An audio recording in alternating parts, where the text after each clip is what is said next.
আজকে আলোচনা করব গর্ভাবস্থা পেট শক্ত হয় কেন। জানতে হলে কি আপনি লাইফের পাশেই থাকুন। ভিডিওটি ভালো লাগলে অবশ্যই একটা লাইক করে দেবেন, নতুন দেখে থাকলে সাবস্ক্রাইব করবেন যাতে আমাদের নতুন নতুন ভিডিও আপনাদের কাছে সবার প্রথমে চলে যেতে পারে। গর্ভাবস্থা পেট শক্ত হওয়ার একটি প্রাথমিক কারণ হলো জ্বরের সংকোচন। এই সংকোচনগুলি প্রসবের সময় অভিজ্ঞ সংকোচনের থেকে আলাদা এবং সাধারণ ব্যথাহীন হয়। শিশুর জন্য জ্বরের প্রসারিত হওয়ার সাথে সাথে এটি নিয়মিত হালকা সংকোচনের মধ্যে দিয়ে যায়, যার ফলে পেট শক্ত হওয়ার অনুভূতি হতে পারে। এই সংকোচনগুলি প্রসব এবং প্রসবের জন্য জরায়ু প্রস্তুত করার জন্য অপরিহার্য। বৃত্তাকার লিগামেন্ট যা জরায়ুকে সমর্থন করে গর্ভাবস্থা উল্লেখযোগ্যভাবে প্রসারিত হয়।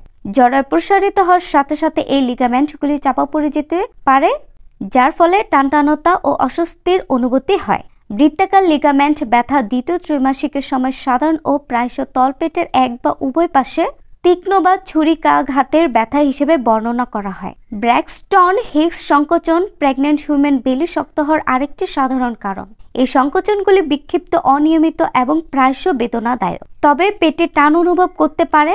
ব্র্যাক্সটন হিক্সের সংকোচন সাধারণত দ্বিতীয় ও তৃতীয় ত্রৈমাসিকে ঘটে এবং এটি প্রকৃত শ্রম সংকোচনের জন্য শরীরের প্রস্তুতির উপায়। শিশুর বৃদ্ধির সাথে সাথে ভ্রূণের নড়াচড়া আরও স্পষ্ট হয়ে ওঠে। শিশুর লাথি, রোল, এই স্ট্রেচ কখনো কখনো পেট শক্ত বা শক্ত অনুভব করতে পারে। এটি শিশুর বিকাশের একটি স্বাভাবিক অংশ এবং সাধারণত উদ্বেগের কারণ নয়। গর্ভাবস্থার হরমোনগুলি পাচনতন্ত্রকে প্রভাবিত করতে পারে, যার ফলে মলত্যাগ ও গ্যাসের পরিবর্তন ঘটে। ফোলাভাব এবং গ্যাস পেট শক্ত হওয়ার অনুভূতিকেও অবদান রাখতে পারে। উপরন্তু ক্রমবর্ধমান জরায়ু পাকস্থলী এবং অন্ত্রের উপর চাপ সৃষ্টি করতে পারে। এই পাচক উপসর্গগুলিকে বাড়িয়ে তোলে।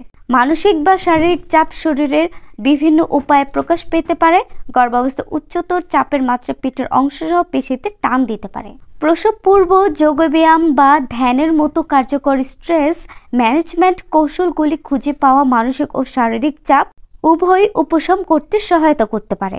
গর্ভাবস্থায় পেট শক্ত হয় কেন? গর্ভাবস্থায় পেট শক্ত হওয়ার একটি সাধারণ ঘটনা যা প্রায়শ শরীরের প্রাকৃতিক পরিবর্তন ও বিকাশের সাথে জড়িত।